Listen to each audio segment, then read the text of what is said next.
Hello everyone.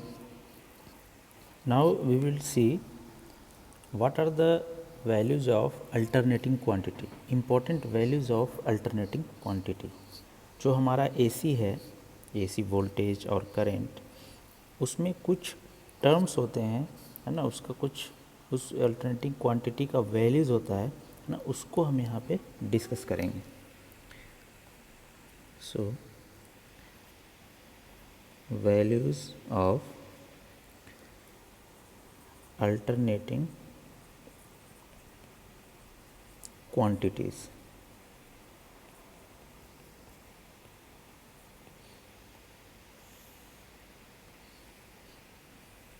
इसमें it is very common to express the magnitude of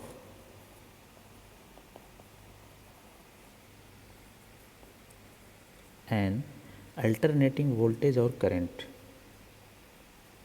Alternating voltage or current in the following ways.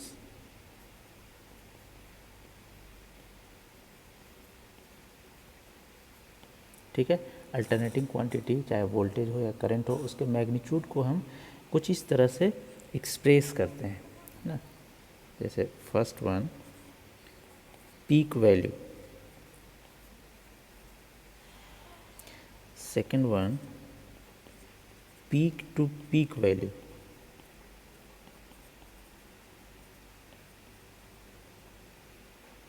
Third one, average value. Average value, or it is also called mean value.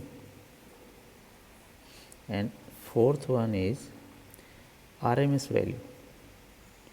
RMS value, or it is also called effective value. So these two are very important.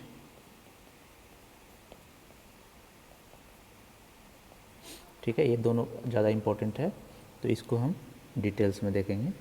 तो सबसे पहले हम देखते हैं कि peak to peak क्या है. अगर हम देखें पीक वैल्यू किसे कहते हैं, ठीक है, तो ये क्या है.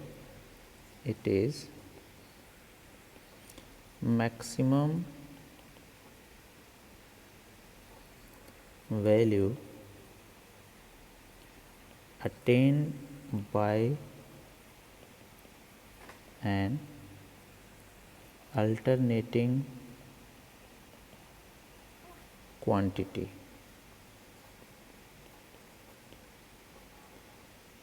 ठीक है, अल्टरनेटिंग क्वांटिटी का जो मैक्सिमम वैल्यू, जिस वैल्यू पे वो अटेन कर सकता है, उसको हम लोग कहते हैं पीक वैल्यू. अगर हम देखें एक साइनसॉइडल वेवफॉर्म को, suppose this is your omega T and this is your, कुछ सपोज वोल्टेज है वी टी और आई टी, वोल्टेज और करंट कुछ भी है. अगर हम इसको वोल्टेज को अगर देखें और ये हम कहें सपोज ये इसका वेवफॉर्म है ना, इस तरह से वेव शेप बनाए हुए हैं. तो इस वेव शेप का जो पीक वैल्यू है, ये है पीक वैल्यू, है ना. अगर वोल्टेज लेते हैं तो वी एम, ठीक है, और ये क्या है, this is your minus V M. अगर ये वी टी है तो आई टी अगर लेंगे तो I am minus I am हो जाएगा. तो जो पीक वैल्यू कहते हैं हम लोग, वो ये वैल्यू होता है. This is called peak value. Peak value मतलब इस रेफरेंस से पॉजिटिव हाफ डायरेक्शन में या नेगेटिव हाफ डायरेक्शन में मैक्सिमम कितना जा रहा है। और उसमें भी अगर साइनसॉइडल की बात करें तो वो पॉजिटिव निगेटिव में मैग्नीट्यूड वाइज दोनों सेम ही जाएगा। सो यही कहलाएगा V M will be peak value. ठीक है, उसी तरह से पीक टू पीक की अगर बात करें, पीक टू पीक वैल्यू है ना, तो अगर हम इसी वेवफॉर्म को देखें, वेवफॉर्म अगर हमारा यही है,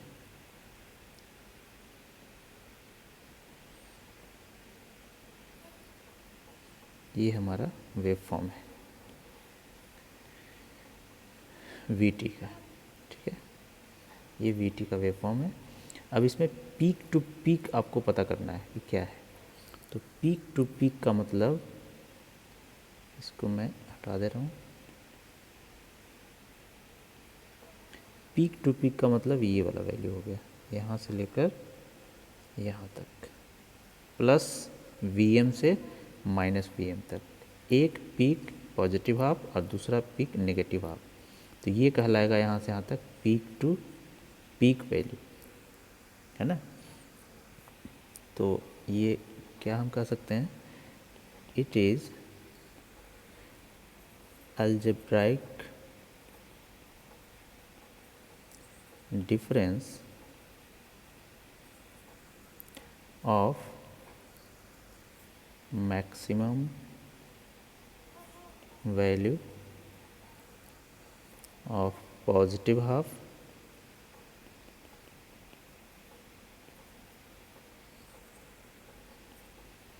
and negative half cycle।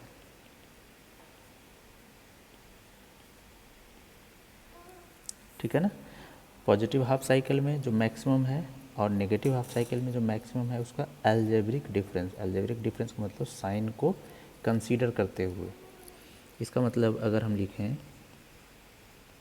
Peak to peak voltage V P P, तो क्या लिखेंगे, पॉजिटिव हाफ में प्लस वी एम है, माइनस नेगेटिव हाफ में माइनस वी एम है, तो इसके बीच का गैप कितना आ जाएगा, ट्वाइस टाइम्स वी एम। तो ये हमारा कहलाएगा पीक टू पीक वैल्यू। ठीक है, इसके बाद अब हमारा आता है average value. Average value, average value क्या होता है, जैसे आप पढ़े हैं, मैथमेटिक्स में भी पढ़े होंगे, है ना, क्वांटिटेटिव एप्टीट्यूड, है ना, ये सब में पढ़े होंगे। एवरेज वैल्यू क्या होता है, average value and average value over A time is addition of all the values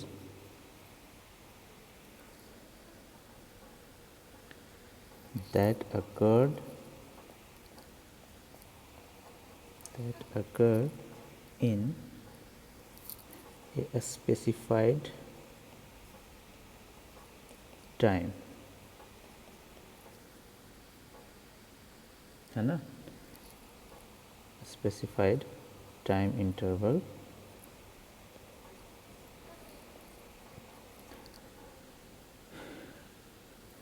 and divide the addition by that time, है ना। यही करते हैं हम लोग। अगर हम इलेक्ट्रिकल पॉइंट ऑफ व्यू से कहें तो सारे जो वैल्यू है उसका सम डिवाइडेड बाय टोटल जो टाइम लगा, ठीक है, जिस टाइम इंटरवल में टोटल टाइम इंटरवल जो हुआ उसमें, उससे हम डिवाइड करेंगे। ठीक है, तो अगर हम एवरेज वैल्यू का फॉर्मूला के अकॉर्डिंग देखें, एवरेज वैल्यू, है ना, तो क्या लिखेंगे, ये हो जाएगा टोटल, अगर हम एवरेज वैल्यू ऑफ करंट की बात करें, suppose average value of current, तो हम लिख सकते हैं कि जितना भी करंट होगा, सारा current divided by number of current, है ना, divided by number of current. अगर I1, I2, I3 up to n number of current है n, तो ये तो हो गया जनरल टर्म में, है ना, जनरल इसको हम लोग कह सकते हैं कि इस तरह से average value of current find कर सकते हैं अगर हमारे पास कई सारे करंट्स पता है। लेकिन अगर कोई वेव फॉर्म है, ठीक है, फॉर ए वेव फॉर्म, कोई वेव फॉर्म दिया हुआ है करंट का, ठीक है, जस्ट लाइक साइनसॉइडल या नॉन साइनसॉइडल, कैसा भी वेव फॉर्म है, उस वेव फॉर्म का एवरेज वैल्यू अगर फाइंड करना हो तब कैसे एवरेज वैल्यू फाइंड करेंगे? तो उसका जो एवरेज वैल्यू होगा will be equal to total area under curve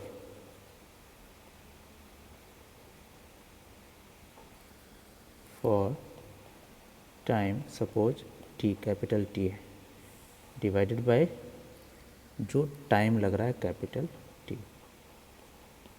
ये बेसिक फार्मूला हो गया एवरेज वैल्यू का, अगर वो वेव फॉर्म है तो, ठीक है। अब देखिए, अब सपोज हम करंट की ही बात कर रहे हैं, है ना, सपोज हम करंट की बात कर रहे हैं, तो अगर हमारे पास सिमेट्रिकल अल्टरनेटिंग करंट है, इस पॉइंट को हम लोग मेंशन करेंगे, in case of symmetrical alternating current, ठीक है। अब सिमेट्रिकल किसे कहते हैं ये आप लोग पढ़े होंगे मैथमेटिक्स में, है ना, कि पॉजिटिव हाफ साइकिल और नेगेटिव हाफ साइकिल बिल्कुल एग्जैक्टली सिमिलर हो, है ना, चाहे वो उसका मैग्नीट्यूड एक पॉजिटिव हाफ साइकिल में है और दूसरे का जो है नेगेटिव हाफ साइकिल में है, इट डजेंट मैटर, बट उसका जो शेप है और मैग्नीट्यूड है वो सारा सिमिलर होना चाहिए, तो हम लोग कहते हैं ऐसे को सिमेट्रिकल वेवफॉर्म। तो सिमेट्रिकल अल्टरनेटिंग करंट का मतलब हुआ was two half cycle are exactly similar whether sinusoidal और नॉन साइनोसॉइडल, ठीक है। तो ऐसे केस में द एवरेज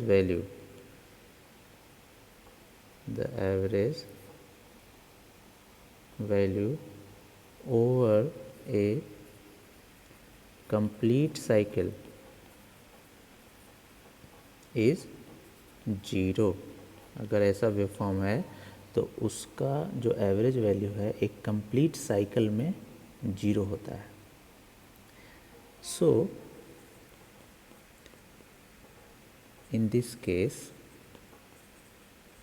जो एवरेज वैल्यू हम फाइंड करते हैं वो हाफ साइकिल में, है ना, 1/2 साइकिल में ही कैलकुलेट करते हैं। इस case the average value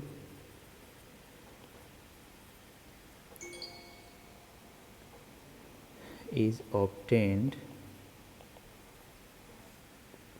in 1/2 cycle only, ठीक है, एक हाफ साइकिल में ही सिर्फ हम कैलकुलेट करेंगे।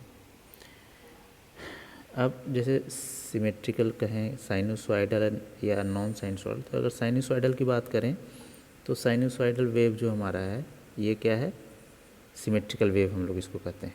अगर करंट है आई टी, है ना, पाई, 2 पाई, 3 पाई, तो ये क्या है, सिमेट्रिकल वेव है। इसका जो पॉजिटिव हाफ में और नेगेटिव हाफ में बिल्कुल सिमिलर है। अगर नॉन साइनसॉइडल की बात करें, है ना, जो साइनसॉइडल नहीं है लेकिन सिमेट्रिकल है, ऐसा वेव को अगर देखें, अगर सपोज ये भी करंट ही है,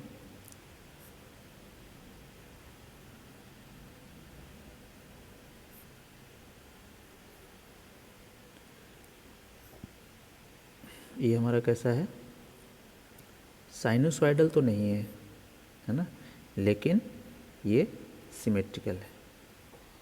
पॉजिटिव हाफ में और नेगेटिव हाफ में जो वेव चल रहा है, शेप और मैग्नीट्यूड वाइज दोनों एग्जैक्टली सिमिलर है। तो इसको हम लोग कहेंगे सिमेट्रिकल अल्टरनेटिंग करंट। ठीक है।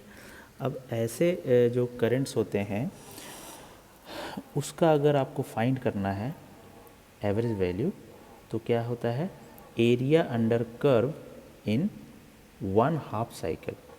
ठीक है, मतलब ये हाफ साइकिल है तो इसके अंदर का जो एरिया है, इसका जो एरिया अगर हम निकाल लें तो यही हो जाएगा क्या, इसका एवरेज वैल्यू। अगर ये है तो इसका एरिया, ये पूरा जो एरिया होगा, इस एरिया को कैलकुलेट कर लें तो यही एरिया हमारा कहलाएगा इसका एवरेज वैल्यू इन 1/2 साइकिल, है ना। हाफ साइकिल है T/2 T और 3T/2 ऐसे। तो अगले लेक्चर में देखेंगे हम लोग कि कैसे हम कैलकुलेट करते हैं साइनसॉइडल वोल्टेज जो होता है उसका एवरेज वैल्यू। नेक्स्ट लेक्चर में हम देखेंगे। ठीक है, थैंक यू।